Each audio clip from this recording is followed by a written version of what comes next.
Halo, assalamualaikum warahmatullahi wabarakatuh. Sampurasun, Geners di rumah. Ketemu lagi sama aku Yasin di Populasi Podcast punya solusi dan ekspektasi DPPKB Kota Bandung. Nah, setelah di episode kemarin kita sudah berbincang-bincang dengan narasumber yang luar biasa. Nah, kali ini di episode sekarang kita bakal bertemu dengan narasumber yang gak kalah luar biasanya dari Dinas Sosial Kota Bandung, dan sudah hadir di tengah-tengah kita ada Bapak Indra. Halo, selamat pagi Pak. Selamat pagi Kang Yasin. Luar biasa Pak, terima kasih dan selamat datang Pak di Populasi Podcast punya solusi dan ekspektasi DPPKB Kota Bandung. Sehat Pak kabarnya Pak? Sehat, alhamdulillah. Harus selalu sehat Kang. Harus selalu sehat Pak ya, luar biasa. Ini Pak Indra ini sebagai apa Pak di Dinas Sosial Kota Bandung Pak? Saya itu sebagai penyuluh sosial ahli muda di Dinas Sosial Kota Bandung di bawah bidang perlindungan dan jaminan sosial Dinas Sosial Kota Bandung. Perlindungan dan jaminan sosial kayak gitu, Pak ya. Gitu. Betul. Tugasnya itu Pak kira-kira tentang apa aja itu Pak di bidang itu? Kalau di bidang perlindungan dan jaminan sosial itu lebih ke menangani permasalahan perlindungan dan jaminan sosial bagi warga miskin, warga masyarakat miskin di Kota Bandung ini. Di Kota Bandung. Gitu. Kalau kayak BPJS kayak gitu di desa atau bukan siapa itu? Itu ada BPJS. Ada BPJS khusus Pak ya. Ada badan tersendiri itu kan. Barangkali Pak, saya ini butuh nih bantuan nih Geners di rumah buat bikin BPJS. Ada Pak Indra bisa dipercepat kayak gitu Pak ya. Enggak ya, ternyata BPJS beda, itu Pak, ada, ya. beda. Oke. Nah tadi mungkin Geners sudah di sedikit nih bahwa salah satu kajian itu tentang kemiskinan. Nah, betul sekali karena kan memang kemiskinan pasti selalu ada Pak ya di setiap wilayah. Nah, kalau di Kota Bandung sendiri Pak nih kira-kira keadaan demografi penduduk serta kemiskinannya seperti apa sih Pak yang ada di Kota Bandung? Jadi gini, saya bilangnya apa? Geners. Geners Pak. Geners. Oke, jadi Geners izin dulu sebenarnya perkenalkan diri, saya Indra Nugraha, penyuluh sosial ahli muda di Dinas Sosial Kota Bandung. Kita semoga semangat kita masih sama ini sampai sekarang adalah Khoirunnas anfa'uhum linnas. Luar biasa. Luar biasa, bermanfaat bagi masyarakat lain, bermanfaat bagi manusia lainnya, dan juga kalau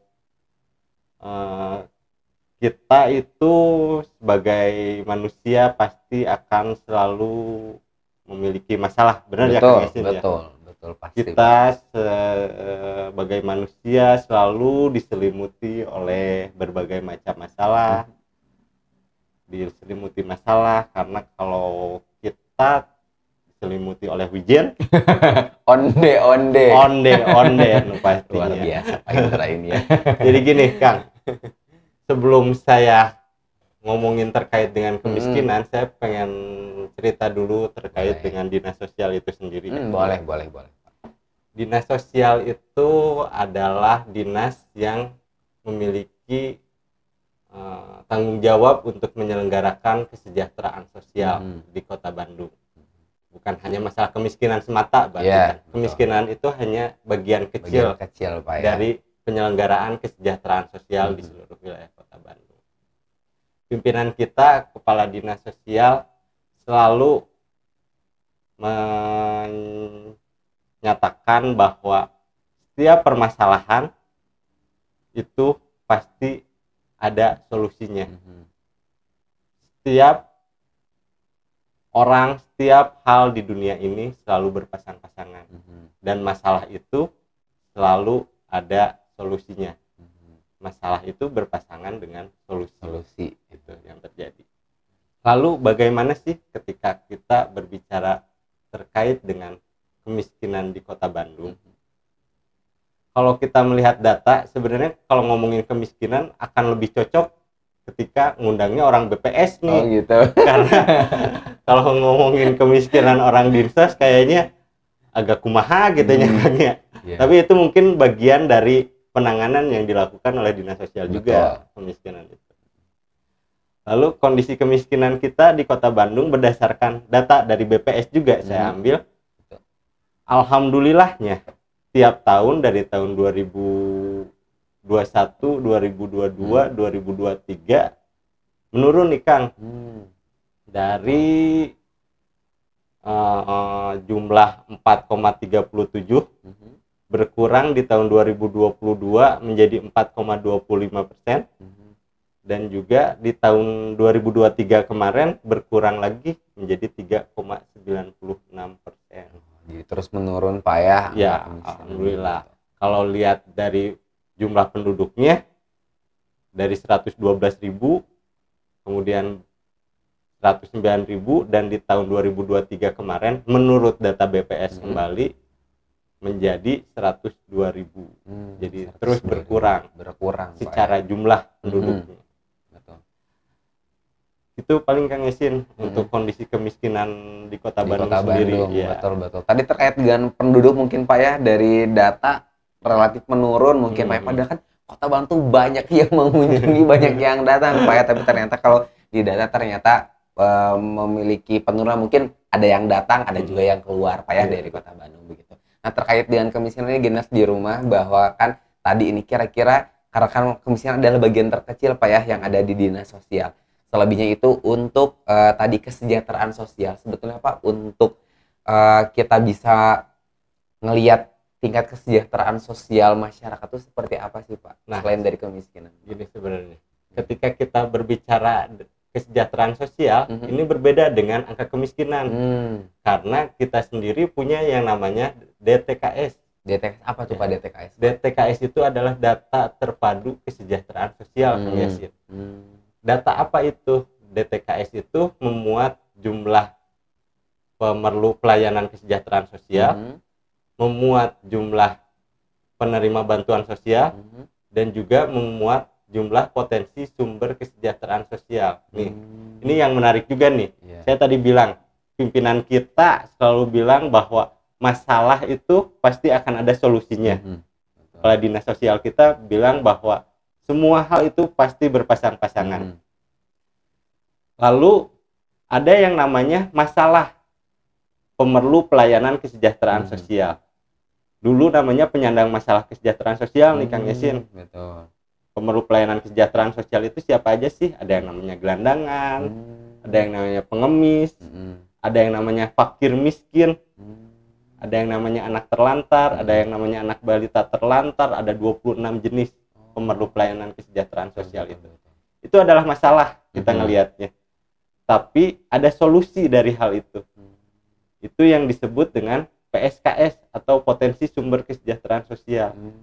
Ketika masalah itu bertemu dengan potensi sumber kesejahteraan sosial, sebaiknya masalah itu akan menjadi beres dong. Fakir miskin gitu. Ketemu dengan yayasan yang mau ngasih uang banyak misalnya tuh. Ketika itu udah klop, maka dia tidak akan menjadi lagi fakir miskin. Siapa aja sih sebenarnya potensi sumber kesejahteraan sosial? Kita ada yang namanya pekerja sosial, ada yang namanya penyuluh sosial, Karang Taruna, Tagana. Ketika ada bencana, ada yang namanya Taruna Siaga Bencana. Ketika kita memerlukan bantuan misalnya fakir miskin, ada yang namanya yayasan-yayasan. Itu ketika sudah menyatu, harusnya itu menjadi solusi. Betul Pak. Itu yang harusnya terjadi ya. Tapi mungkin sampai sekarang belum klop-klop aja nih. Sehingga masih ada, walaupun kita terus berupaya untuk membuat kemiskinan, penyandang masalah pemerlu pelayanan kesejahteraan sosial ini semakin menurun juga. Kembali ke data DTKS tadi, data terpadu kesejahteraan sosial, sebenarnya berapa sih jumlah pemerlu pelayanan kesejahteraan sosial? Kalau dari data kita, kalau tadi aku bilang kan jumlah penduduk miskin tuh ada 102.000 berdasarkan data BPS. Tapi ketika kita berbicara jumlah kepala keluarga yang membutuhkan pelayanan kesejahteraan sosial, ada 331.913 kepala keluarga. Lumayan banyak ya. Betul. Kalau kita ngomongin jiwanya, ada 900.000 yang memerlukan pelayanan kesejahteraan itu sendiri Kang. Betul. Gitu Kang Yasin. Jadi memang mungkin banyak juga tadi ya memerlukan pelayanan kesejahteraan sosial, dan terkait tadi yang sumber sumber pelayanan sosial juga mungkin tidak berbanding sama Iya. mungkin Pak ya. Jadi mungkin perlu ekstra juga ya dalam supaya tadi masalah dan solusi itu bisa bertemu Pak ya, supaya Iya. bisa clear. Tapi kan terkait dengan itu semua tentunya dari Dinsos juga selalu berupaya terus-menerus Pak ya untuk mengatasi tingkat kesejahteraan sosial yang ada di Kota Bandung khususnya mungkin Pak ya. Kan tadi salah satunya pun bahwa kan ada kemiskinan Pak ya. Nah ini mungkin salah satu kaitan dengan dinas kami dari DPPKB Kota Bandung dengan adanya jumlah penduduk yang tidak bisa dikendalikan, ada jumlah penduduk yang begitu padat di suatu wilayah, itu pun menjadi salah satu permasalahan kan Pak ya. Nah kira-kira Pak kaitannya pengendalian penduduk atau jumlah penduduk yang padat sehingga menyebabkan kemiskinan itu seperti apa Pak kira-kira Pak? Sebenarnya ketika kita berbicara penduduk yang padat, maka akan timbul juga orang-orang yang banyak di situ kan. Betul. Dengan latar belakang yang berbeda, pemikiran yang berbeda. Saya ngelihatnya lebih ke sosial ya. Ketika pemikirannya berbeda, maka kepentingannya berbeda. Dan makin banyak penduduk, maka makin banyak kepentingan juga nih. Betul. Ketika makin banyak kepentingan, akan makin banyak gesekan-gesekan di antara mereka. Pasti Pak ya. Jumlah penduduk miskin, jumlah penduduk di daerah kumuh juga pasti akan selalu berbanding lurus dengan persentase penduduk miskin di daerah tersebut. Kalau kita ngelihat data lagi, berdasarkan DTKS itu ada 3 kecamatan mungkin ya yang selalu saling overlap, baik di DTKS maupun di data P3KE. Jadi sekarang tuh ada namanya data P3KE juga miliknya Bapelitbang, data pensasaran percepatan penanggulangan kemiskinan ekstrim. Kemiskinan ekstrim. Ada 3 wilayah nih di Kota Bandung, Kang Yasin. Ada Bojong Loakaler, ada Babakan Ciparai, dan juga Bandung Kulon yang mungkin itu juga jumlah penduduknya agak banyak ya di situ ya. Betul. Sehingga saling bersinggungan juga menciptakan kawasan-kawasan kumuh gitu sih sebenarnya. Kalau kita ngelihatnya, kalau kami melihatnya gitu.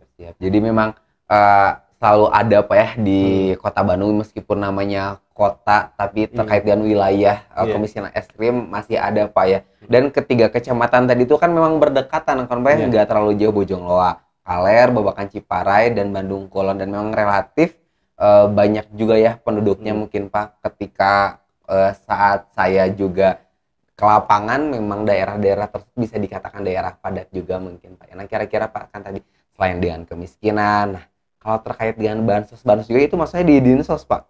Bantuan sosial yang kayak gitu-gitu Pak? Ada di dinas sosial, ada juga di dinas pendidikan juga ada kan bantuan sosial. Betul.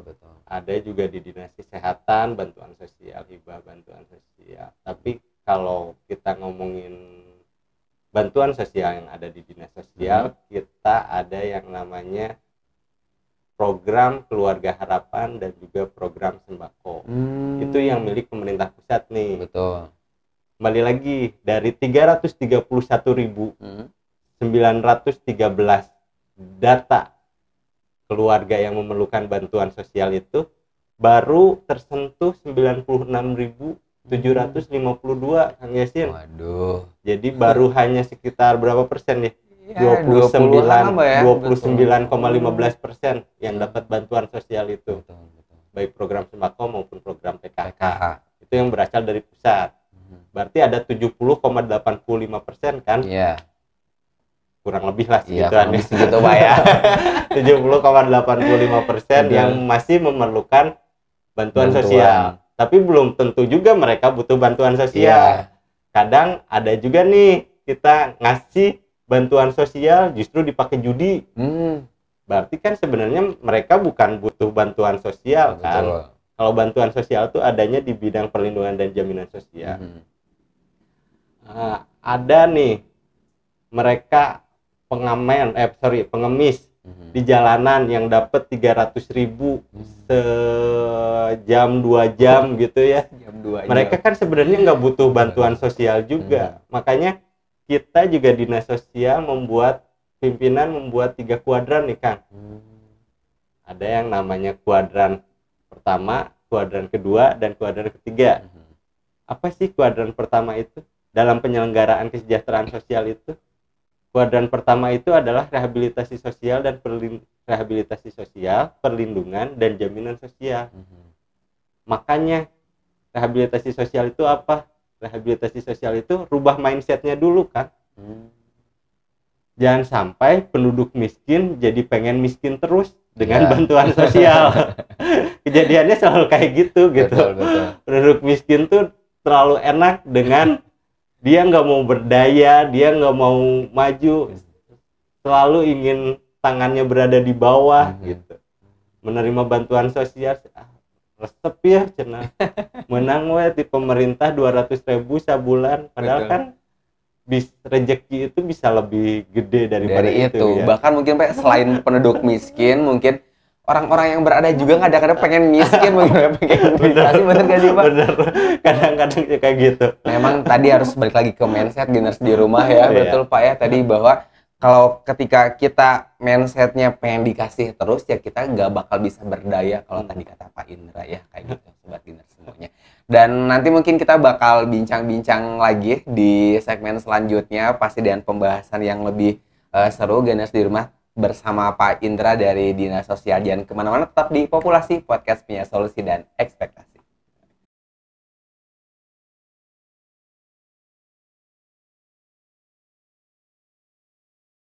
Oke, halo Gainers, balik lagi di Populasi, podcast punya solusi dan ekspektasi, masih ditemani oleh Pak Indra dari Dinas Sosial.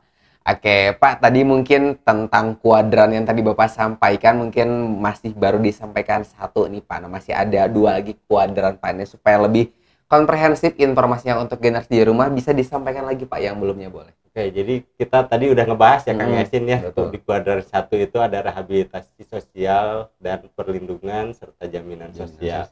Jadi kita rubah mindsetnya, terus kita kasih bantuan sosialnya. Dikasih sebuah beteungna, bahasa Sunda, kasih sebuah beteungna. Ketika sebuah beteungna, ketika mindsetnya sudah berubah, kita beralih ke kuadran yang kedua nih Kang Yasin. Ada yang namanya pemberdayaan sosial. Jadi ketika ngomongin kemiskinan, ketika ngomongin angka kemiskinan pengen turun, kita cukup dengan kasih bantuan sosial. Maka angka kemiskinan akan turun pasti. Karena mereka hanya melihat terkait dengan pengeluaran dari si penduduk miskin itu sendiri. Betul. Lalu di kuadran 2 kita ada yang namanya pemberdayaan. Ini hubungannya dengan Gini rasio, ketimpangan antara si penduduk miskin dan si penduduk kaya. Ketika pendapatan si warga miskin itu bertambah dengan melakukan pemberdayaan, maka kita akan beralih ke kuadran 3, Kang. Apa yang dimaksud kuadran 3? Penduduk ini menjadi devisa bagi kota Bandung, bahkan bagi negara kita. Kang Yasin sama teman-teman pasti tahu ada penduduk yang miskin atau penduduk rentan yang justru menjadi devisa bagi negara kita, Kang. Tahu kan ya, Kang? Iya, yang kayak gimana sih Pak sebetulnya? Kita tahu ada yang namanya tenaga kerja wanita. Itu tenaga kerja Indonesia. Mereka itu kan sebenarnya penduduk miskin kan. Betul.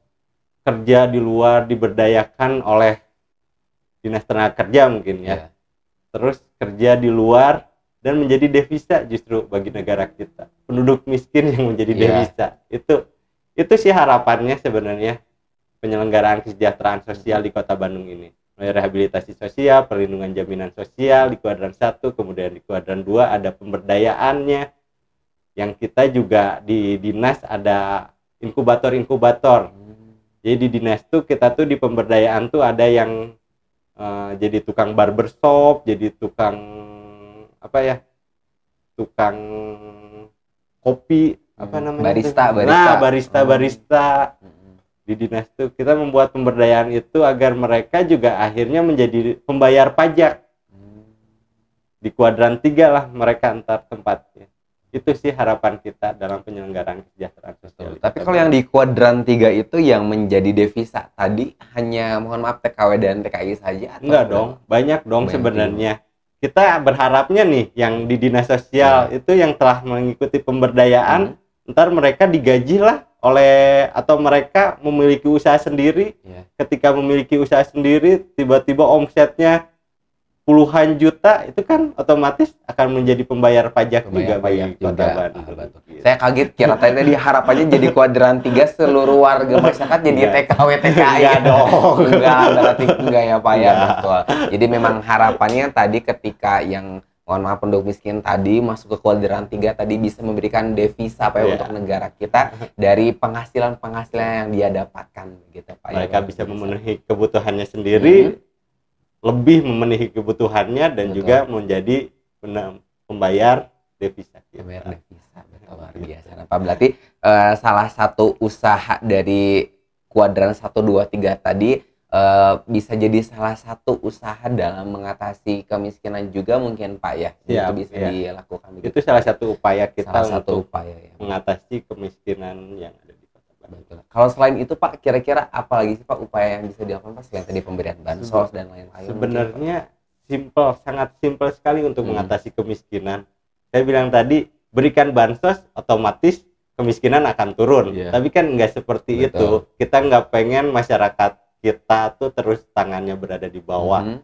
Makanya saya berharap kuadran-kuadran itu, pimpinan dinas sosial juga berharap kuadran-kuadran itu dapat terlewati oleh setiap warga miskin di Kota Bandung atau para pemerlu pelayanan kesejahteraan sosial di Kota Bandung.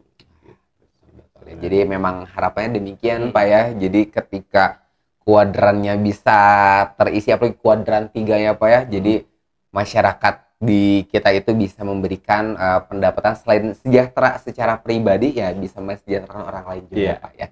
Nah mungkin Pak ini kaitannya nih dengan DPPKB karena kan salah satu program nasional yang diamanatkan kepada BKKBN dan DPPKB menjadi salah satu leading sektornya perihal stunting nih Pak. Nah kan perihal stunting ini bisa kita lihat dari berbagai aspek Pak ya. Salah satunya itu dari tingkat kemiskinan yang tadi menimbulkan pemukiman dan dari padatnya penduduk, pemukiman kumuh, kemiskinan, dan sehingga dari sanitasi lingkungannya kurang, pemenuhan gizinya pun dari keluarga pun menjadi terhambat mungkin Pak karena tadi kemiskinan tadi. Nah, kira-kira Pak upaya yang sudah atau akan dilakukan nih Pak oleh Dinsos dalam keikutsertaan dalam penanganan stunting Pak, apakah sudah dilakukan atau seperti apa Pak?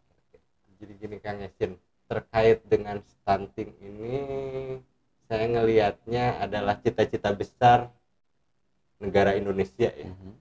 Di tahun 2045 itu kita akan meraih Indonesia emas. Betul. Cita-cita besar kita, mimpi kita bersama bahwa 2045 adalah Indonesia emas itu dapat tercapai. Dan siapa yang menggerakkan Indonesia emas itu? Yang menggerakkannya adalah anak-anak kita yang sekarang umurnya tuh 3 tahun, 2 tahun, tahun, di bawah 5 tahun. Dan sangat disayangkan jika umur-umur sekarang pada saat sekarang itu masih ada yang stunting. Itu cita-cita kita. Lalu apa yang sudah dilakukan dan apa yang akan dilakukan oleh dinas sosial dalam hal penanganan stunting? Dinas sosial sendiri adalah salah satu bagian dari anggota TPPS di Kota Bandung. Tim Percepatan Penurunan Stunting Kota Bandung. Dinas sosial ada di bagian di intervensi, salah satu memiliki tugas untuk melakukan intervensi sensitif kalau nggak salah ya. Caranya adalah dengan memberikan bantuan sosial serta bantuan tunai bersyarat. Nah, tunai bersyarat. Ya, kita ada yang namanya bantuan program sembako. Program sembako itu untuk warga miskin. Mereka dapat uang, kemudian program sembako itu dikasih uang, tapi harus beli sembako untuk mengatasi stunting dong. Betul. Untuk mengatasi permasalahan gizi, untuk beli karbohidrat, untuk beli protein hewani, protein nabati, dan juga vitamin dan mineral. Itu untuk mengatasi permasalahan stunting. Berasal dari pusat. ada yang namanya program PKH. Jadi program keluarga harapan ini juga diberikan kepada warga miskin nih Kang Yasin. Ya. Nilainya untuk yang punya balita tuh sekitar 750.000 kalau nggak salah. Per berapa? Per 3 bulan sekali. Per 3 bulan sekali. 750.000 per 3 bulan sekali berarti 250.000 per bulan lah ya. Itu juga diberikan kepada marga miskin agar mereka bisa memenuhi kebutuhan gizi dari si balita tersebut. Itu sih harapannya. Terus kita juga di APBD memiliki program yang namanya bantuan pangan daerah. Ini adalah program duplikasi dari pemerintah pusat. Dulu ada yang namanya program bantuan pangan non tunai milik Kementerian Sosial. Kita mencoba menduplikasinya di APBD kita dengan bantuan pangan daerah. Ada sekitar 329 kepala keluarga yang mendapatkan bantuan ini. Bentuknya kayak gimana? Kalau tadi program sembako diberi uang oleh pemerintah, yang aku bilang sih pengawasannya cukup rigid juga. Mereka harus beli beras, harus beli protein hewani. Kalau program yang di kita APBD ini sendiri, kita langsung kasih mereka, kasih berasnya, kasih daging ayamnya, kasih telurnya, kasih tahu, tempe, kasih sayur mayurnya. Itu yang kita lakukan saat ini dan mungkin di masa yang akan datang. Nah, terkait dengan stunting ini sendiri, tahun 2023 kemarin kita pernah melakukan analisa nih Kang. Ada 8.182 penerima bantuan sosial dari pemerintah warga miskin. Tapi ada 402 balita yang stunting. Jadi ada 4,91%-nya yang hanya 4,91% balita yang mendapat bantuan yang menderita stunting. Ada 7.000 lebih yang walaupun mereka miskin, tapi mereka tidak stunting. Jadi stunting itu mungkin akan beririsan dengan kemiskinan. Tapi tidak semua yang stunting itu pasti miskin. Betul. Dan tidak semua yang miskin pasti stunting. Itu sih sebenarnya. Gitu paling Kang Yasin. Jadi memang betul harus digarisbawahi Geners, karena memang betul Pak bahwa stunting ini kan Pak ya dilihat dari beberapa aspek itu memang bukan hanya dari kemiskinan Pak, bahkan mungkin orang-orang yang ekonomi menengah pun justru bisa melahirkan generasi yang stunting, karena salah satu faktor penyebab stunting adalah dari pola asuh, mungkin pola asuh orang tua yang tidak memperhatikan perkembangan anaknya, bahkan mungkin dari pola gizi atau pola makannya mungkin yang tidak gizi seimbang, banyak makanan seblak, junk food dan lain-lain, mungkin itu kan bisa berpengaruh juga Pak ya. Tapi memang betul perlu digarisbawahi dan perlu kita catat bahwa yang miskin tidak selamanya akan melahirkan generasi yang stunting, dan generasi yang stunting itu tidak hanya dilahirkan dari generasi yang miskin Pak ya. Tentunya kita selalu berdoa dan berupaya tentunya dari semua sektor, dari semua dinas bekerja sama untuk sama-sama menghilangkan bahkan mungkin ya mengurangi adanya kasus-kasus stunting baru. Begitupun yang sudah dilakukan oleh Dinsos Pak ya sebagai salah satu bagian dari tim percepatan penurunan stunting.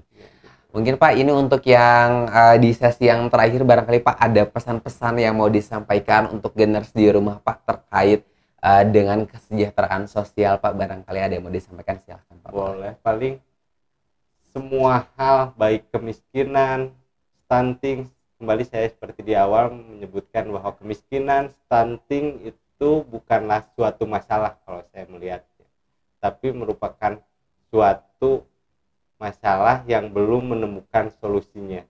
Itu adalah potensi masalah yang harus juga ditemukan dengan potensi solusinya. Nah, teman-teman Geners semua nih harus menjadi solusi dari hal-hal tersebut. Harus menjadi solusi dari stunting, harus menjadi solusi dari kemiskinan. Salah satu hal caranya mungkin dengan tidak memberikan uang di jalanan nih, Kang. Karena banyak juga pengemis kayak gitu, mereka tuh semakin menjamur di jalanan karena selalu ada supply di jalanan. Gitu. Itu mungkin harapan untuk para geners juga para masyarakat Kota Bandung. Kita saling berkolaborasi dalam mengatasi seluruh permasalahan yang ada di Kota Bandung. Itu mungkin kan harapannya. Betul, ya luar biasa. Mudah-mudahan harapannya bisa dikabulkan, dan tadi bahwa untuk menghadirkan solusi-solusi ini adalah tugas kita bersama, Pak ya. Kita harus berkolaborasi bersama-sama untuk sama-sama mensejahterakan masyarakat semua yang ada di Indonesia, khususnya yang ada di Kota Bandung. Oke, Gener semua, itu mungkin untuk episode populasi pada kali ini. Wah, luar biasa tentunya tadi obrolannya dengan Bapak Indra. Terima kasih Pak sudah berkenan dan sudah mau nih ngobrol-ngobrol sama Yasin di populasi. Oke, Geners di rumah, jangan lupa tetap terus pantengin populasi, podcast punya solusi dan ekspektasi. Jangan lupa terus pantengin YouTube DPPKB Kota Bandung. Yang belum subscribe, jangan lupa subscribe, like dan komen, dan jangan lupa terus nonton episode kita selanjutnya. Itu mungkin, bye bye, terima kasih dan sampai jumpa.